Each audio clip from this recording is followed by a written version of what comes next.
There we go. Hi, everybody. I'm back again. And I'm here with, like I said, like I was telling the Twitch people who I had to I'm sorry. I apologize, Twitch. I apologize, YouTube.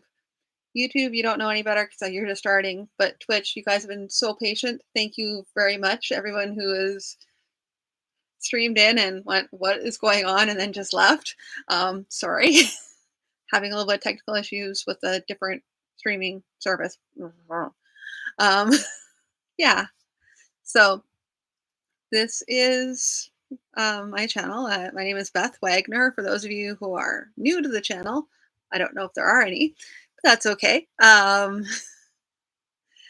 Basically, what I'm going to be doing here is I am reading my dad's manuscript.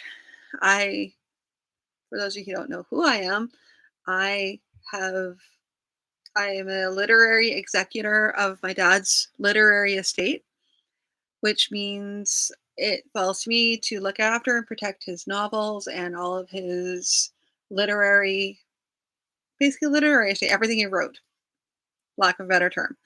Um, in doing that, I have chosen to self-publish his novels as the best way of being able to kind of get his books out there and get a chance for a lot of people to read and hear the stories.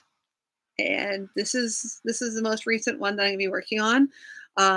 What I'm doing on this channel is as I'm reading the story, I will be live editing it. So you're gonna see a lot of the top of my head as I'm reading. I'm gonna try to do a lot less of that now. I'm hoping I can do a nice balance, but I'm gonna have to like head down for a moment and do some markups as I come across things that I feel like should be edited or something like that. I'll also be taking notes as well. So I'll be taking notes. There'll be highlighters, sticky notes. Yeah. Um, Now, here's the other thing is that there are two versions of this manuscript ish. Um, for the first for the first five chapters, I'd started printing off like all the different versions of them. I don't think I'm gonna do that actually because I know how he used to write. I've got the idea of how he used to write. Um, he used what people now call the snowflake method. I don't think he called it that back then. He just called it writing. But that's where you have a general idea, and then you expand on the idea, and you expand it into an out like just to like a basic outline of everything, all the point form of what happens in the story. And you start off with like each chapter, basically, you break it out into chapters, and you know which this is gonna be this chapter, this is gonna be this chapter, this is gonna be this chapter. And it's just like a quick title. And then under each title, you break it down into like point form of everything. And then you expand on that and expand on that. It's kind of like writing an essay, only it's a story. And so that's how he used to write. So I'm getting to the point now where I'm understanding that if it's shorter, it means it's some of his first work.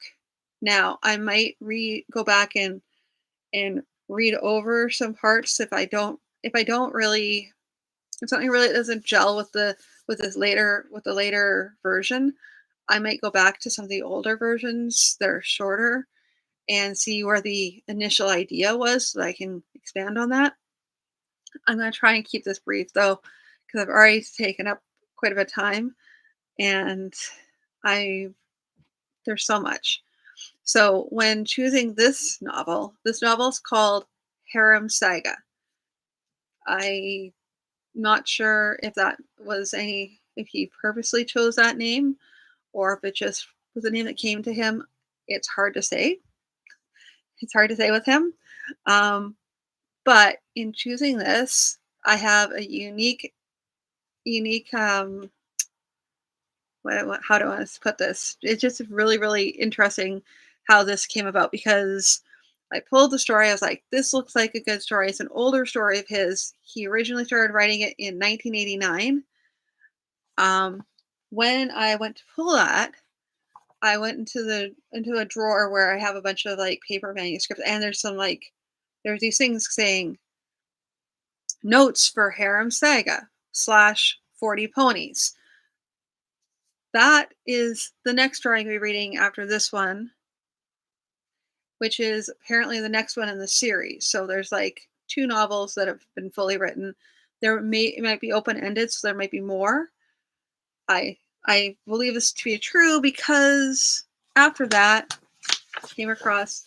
Now this is actually a facsimile. I basically photocopied this from the original. And there's more of it. Like there's only 4 pages here, and there's actually eight sheets.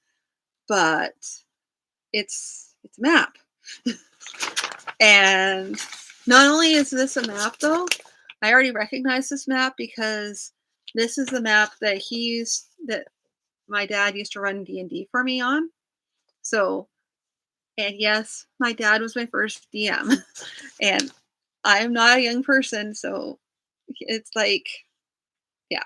Anyway, he ran like a first edition advanced D&D campaign for me. And he used this, but he also did this for some other people too because he was a DM in general. So he played with this map for quite a few people. I say that it sounds like I'm off track, but no, because in the notes there's a whole bunch of notes that he left for this one. And in saying that, I came across this, which this is, if you look along the top, it says D&D map. Well, this lines up with this. So there's a key here, and it's a whole entire key. So it just sounds really, really fantastic when I say it. There's the names of all the places on the map. Then there's the meaning of what they mean, and then in his book, he's put in like what they mean in the book. So they've all been translated. As a true linguist, because that's what he was. I have a key. I have a map. I have a key. And then to top it all off of this, as if that wasn't enough, there's also a 20-page. It's a 20-page atlas, basically describing all the regions in the world and like uh, just a general like landscape. So you can, it's yeah. I was thinking about reading this to you guys, but I don't know that people want to hear me like reading out an atlas to you. That doesn't sound like a lot of fun. I think it's more interesting to get into the story, of which there's 4 different versions of the first chapter, and I didn't know if I wanted to read that or not. I don't know. Do you want me to read that? I don't think so. I'm sorry, Twitch, I can't see your chat, so I really apologize because I suck. Not really that, it's just I would have to get another monitor, and with it just being me, I'm gonna like just let loose and let everyone know, yeah, this is me, and it's just me. I don't have everybody else. But what I will say is after I'm done this, I'm going to be posting a schedule, which I should have done yesterday, which I wanted to do for when this is all going to be going up. But basically, my goal is to have a nightly reading as I go through this. So it's going to be pretty much every night. Um, it's going to range because tomorrow I'm going to be running a little bit later. So it's going to be probably around 7 or 8 when I'm going to start this. But it's not going to be as long as tonight because I don't have the introduction tomorrow night. It's just going to be me launching right into the chapter. So like I said, it's probably around between 7 and 8 tomorrow. I think it may even be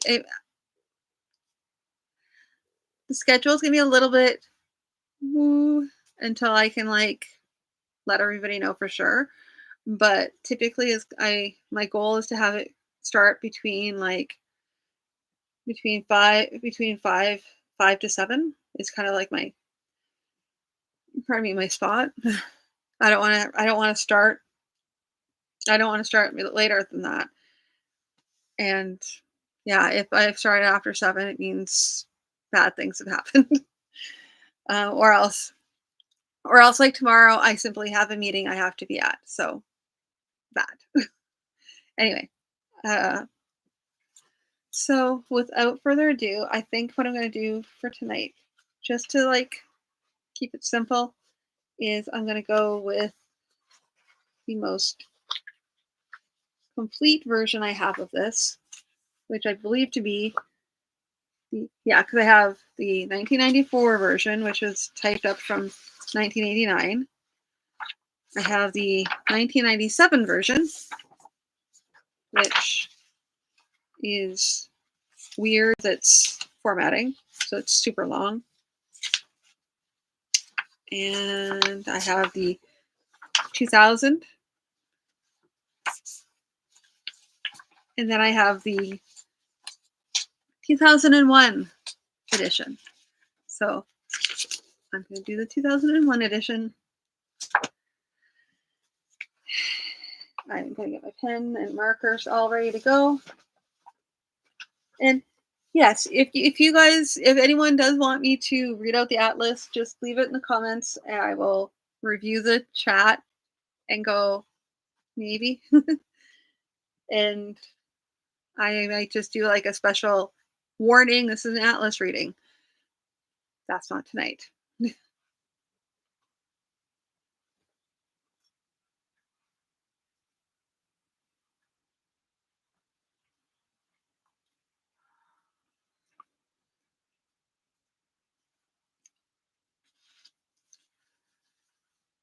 The Saga of Haram, Chapter 1. Two boys strode down the narrow winding streets of the old quarter of the city. They had grown up together in Afansor, the city of the moon. They were completely familiar with all the narrow streets and dim alleys of their quarter, and knew the rest of the city well enough to be able to find their way around. They had played in the streets of the city as boys together. They had invented monsters to slay and had slain them bravely. They had quarreled, fought, and made up again. They had stolen sweet buns from the baker together and had been caught and beaten for it a time or two, and had reached an age at which boys want to be doing adventurous things rather than merely playing at them. The two almost looked like twins, their bodies at 14 showing some promise of growing taller and broader, their faces wide and smiling, their hair reddish gold in the sun. A closer look showed differences. A slightly narrower and more angular shape to the face of one, and a bit more red than gold in the hair of the other.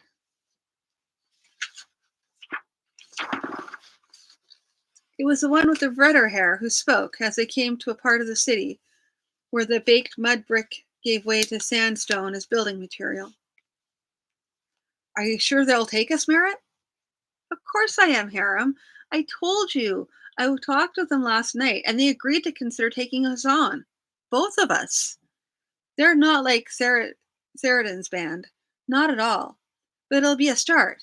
It'll get us out of the city. We're real venturers, aren't they? Not just bandits? Sorry, that's me. They are real venturers, aren't they? Not just bandits? Merritt shrugged.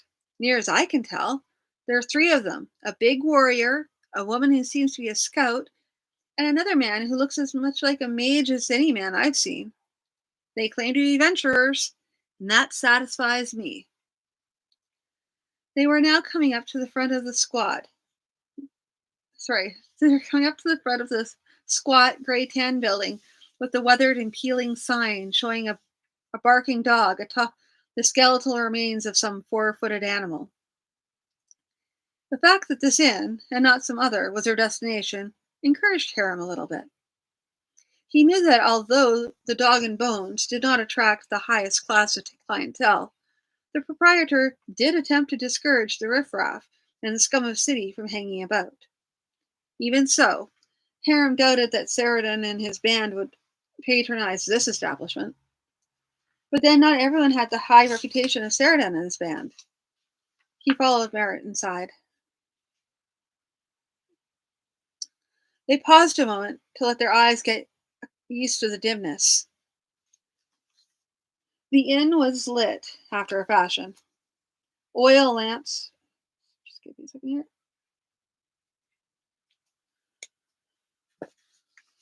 Oil lamps here and there about the common room. Sorry, let me do that again. The inn was lit, after a fashion, by oil lamps here and there about the common room, and the scent was a mix of ale, highly seasoned meat, and unwashed bodies. Merritt led them to a table in a corner where a small group sat. It was a quiet, watchful group, and it seemed to Harum that they had been keeping unobtrusive track of all that went on in the inn.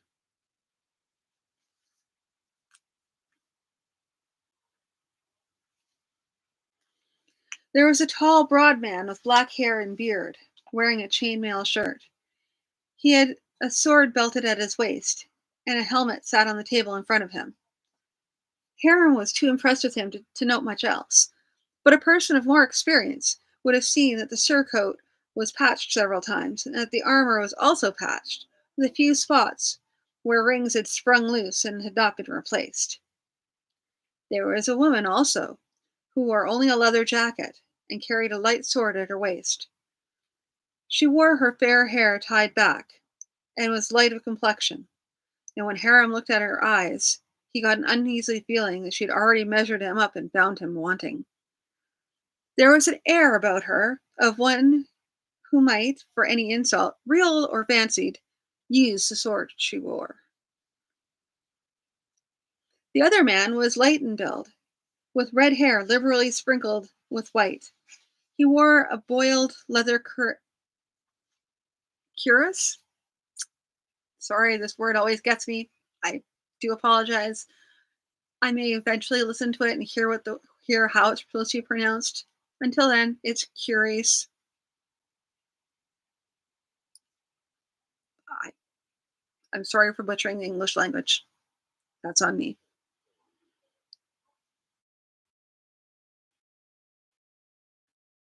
Short sword at his hip. The long staff leaning against his chair had a glyph at the tip, which Harum, for all that he had lived in a great cosmopolitan center, did not recognize.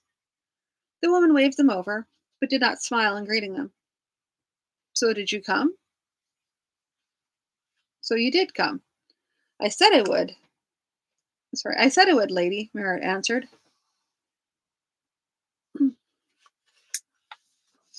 So you did. So let us be known to each other. I am Astaran. My companions are Oritzt, she gestured at the warrior, and Sagahan, she gestured at the mage. And you are? I am Merritt, son of Taylor Yaharan, and my companion is Harum, son of the leather worker, Kohan. Wariz looked them up and down. You wish to be venturers, then? There was a hint of an accent in his speech. He did not wait for them to answer. I suppose you think you know what a venturer is. You have some notion of wandering about the world, hunting goblins, ogres, and the like, finding riches and glory? Yes, I see that you do. The life of the venturer resembles very little. There are some venturers, men who are little better than bandits, who will rob venturers and merchants and if they can find nothing better. We are not that sort. But our life is a hard one. Much traveling, mostly afoot, an occasional fight with a band of goblins or an ogre or whatever, when we risk our lives. And like as not, the treasure we find is barely sufficient to buy food for our next venture. He pointed a large finger at them. There have been times, not a few times, when we spent winter in small villages, earning our keep by protecting the sheep from wolves. four-legged and two-legged. So, if you seek riches and glory, seek them somewhere else. Hiram knew that the warrior was testing him to see if they could be frightened away. He clenched his fists. Nevertheless, if you'll have us, we'll come with you. Oryx gave a sharp bark of laughter. So, then never tell me that I didn't warn you. Have you any skill with weapons? Hiram hesitated. He and Merritt had practiced sword fighting with sticks, but he had a feeling mentioning such training would be worse than saying nothing. Ah, you have none then. No, I expected as much. We'll train you as time allows, and we'll not expect you to fight at first unless the situation is desperate. Your duties in the beginning will be camp chores, cooking, washing, and the like. Does either of you have a dagger? No? Well, that's another expense to be charged to you. But, sir, we have no money. Nor did I think otherwise. The money will come from your shares of whatever we acquire. We get equal shares then? There was a bark of laughter. Not likely, boy. See, we divide our acquisitions up into 10 shares. 3 go to me as the leader. Asteran and Sagahan receive 2 for their skills and experience. The remaining 3 go to the general fund, from which we draw for living expenses, repairs to armor and weapons and the like.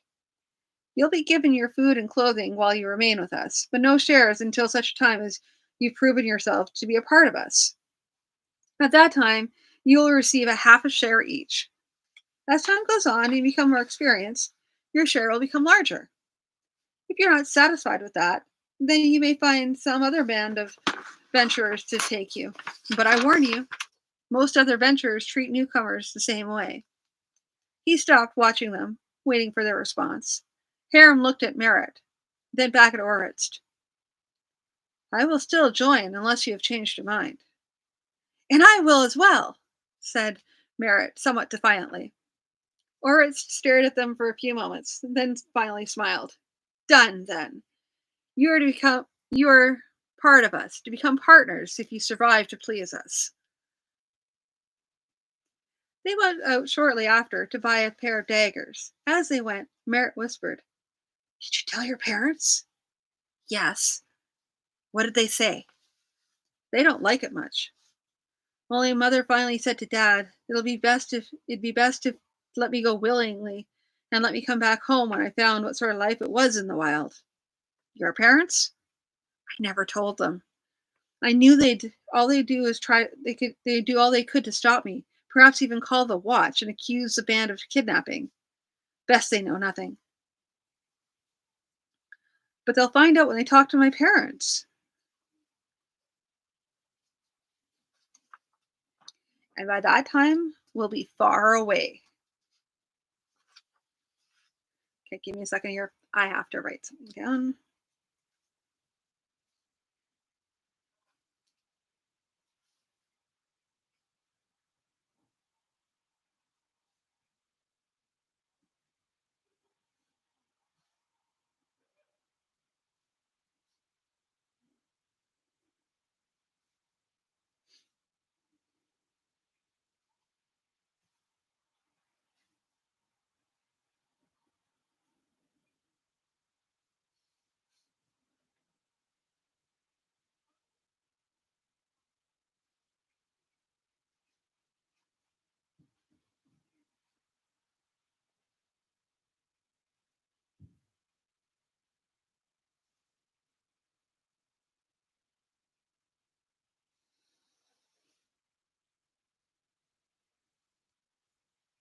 Sorry, I'm writing stuff down. I do apologize.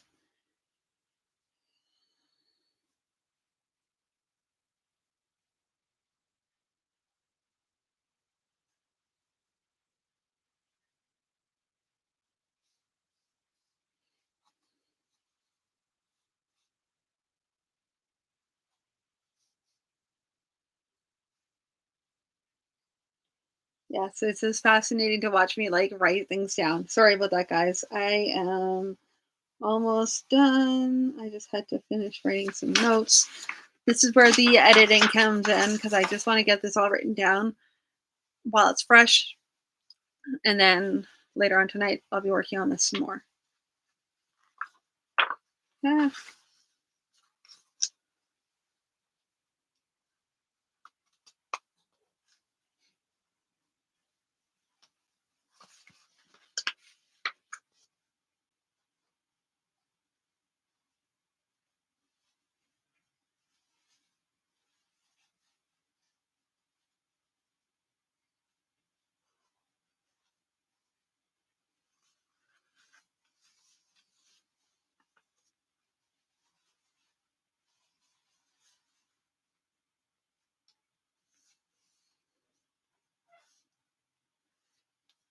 The daggers Orits bought for them were very plain, but in Haram's eyes, they were little less in quality than the magic swords of legend. He held his in his hand, enjoying the feel of it, and gazed at his elongated reflection in the blade. Put it in the sheath and cease waving it around about, lad. Someone might think you were about to use it on them. Haram shot a quick glance at Orist, then did as he was bid. They walked back to the inn. On the way, Orist said, "We'd best get you a pair of sticks." Sticks? Aye, sticks. Do not be discounting them, lad. A man who knows how to use a stick properly can defeat a swordsman. And you can use the sticks, you and your friend, to practice sword strokes in the evenings. When the time comes to give you a real blade, you'll have a bit of idea of how to use it. Practice sword fighting with sticks? Harem thought. But I'm still glad I didn't say anything about our sword fighting. When they arrived back at the Dog and Bones, the other two were ready to go. They had a pack pony, which they had already loaded, and they were standing by the inn. Waiting. Orich said, "I had thought to have one last cup of ale to say farewell to the town." Asteran looked at him darkly. "One cup?" "Yes, one cup. You think me incapable of taking only one cup?" The frown on her face said that she had serious doubts on the matter, but she finally nodded shortly. "One cup, then." She turned to the boys. "Listen, you two. Some day, some person who fancies himself a master of jest will tell you the party you're including, and he will undoubtedly say that while I have not mentioned the fact, it is only a certain shyness. So I tell you here and now that the first one of you who comes to me with that suggestion is likely to go away a little sorrier and sorer. A little sorrier and more sore."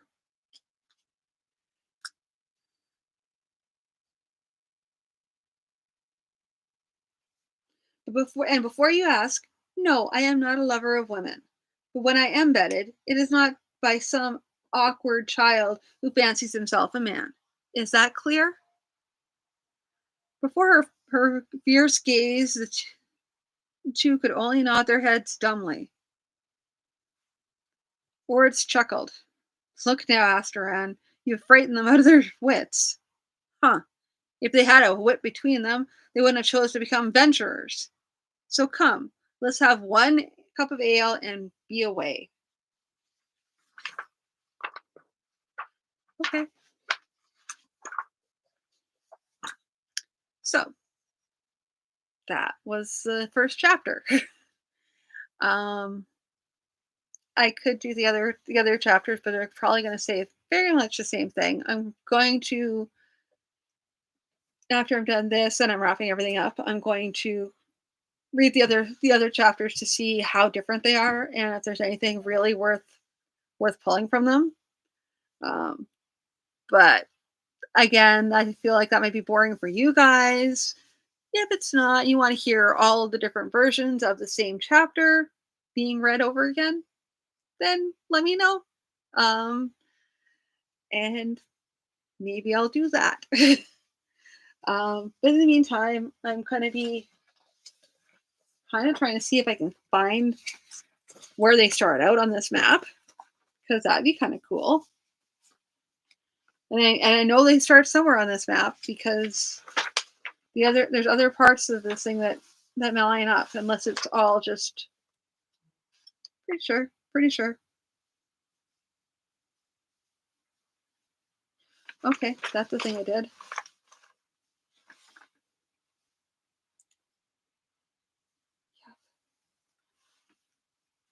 However, I don't think any of these ones are other one. I don't know. I have to do a lot of looking and searching. But and it's easier for me to fall down that rabbit hole. I'm just gonna take a quick look here and see because I also received the synopsis. The synopsis is awesome because what I'm gonna probably do is once the novel's complete, like once I've finished editing it, I'm gonna be using this in order to write my sales copy for the back of the book, which is what I did with the with some of the other stories. So and also gives me an idea of where the original vision of the story is. Um, yeah, let's see here. Do, do, do.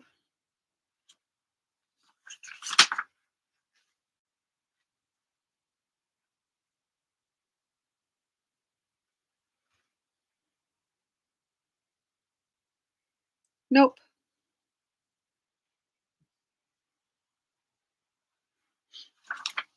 nope. There's not much because it has the first little bit, but then shortly afterwards it goes into like beyond where we're at in the story, which is not much because it's the first chapter. Anyway, I'm gonna stop boring you. I'm going to go on and get this all ready to go. Um, I'm also going to write notes on my first impressions of the chapter. And yeah, without further ado, I guess I'm going to see you guys tomorrow night. Like I said, it's going to be a later night, so probably look around for me around, I'm going to say probably after 7, 8 o'clock. If I'm running later than that, I don't know how to. Really wish I could do like some sort of like a little thing saying, kind of like uh, a card showing when, and if it changes, I can just adjust it. As it is, I'm just gonna try and put in a tentative time if I if I can do that. If I can do that, I'm gonna have like a schedule for YouTube. I know I can do a schedule for it, and I think I can do that for Twitch.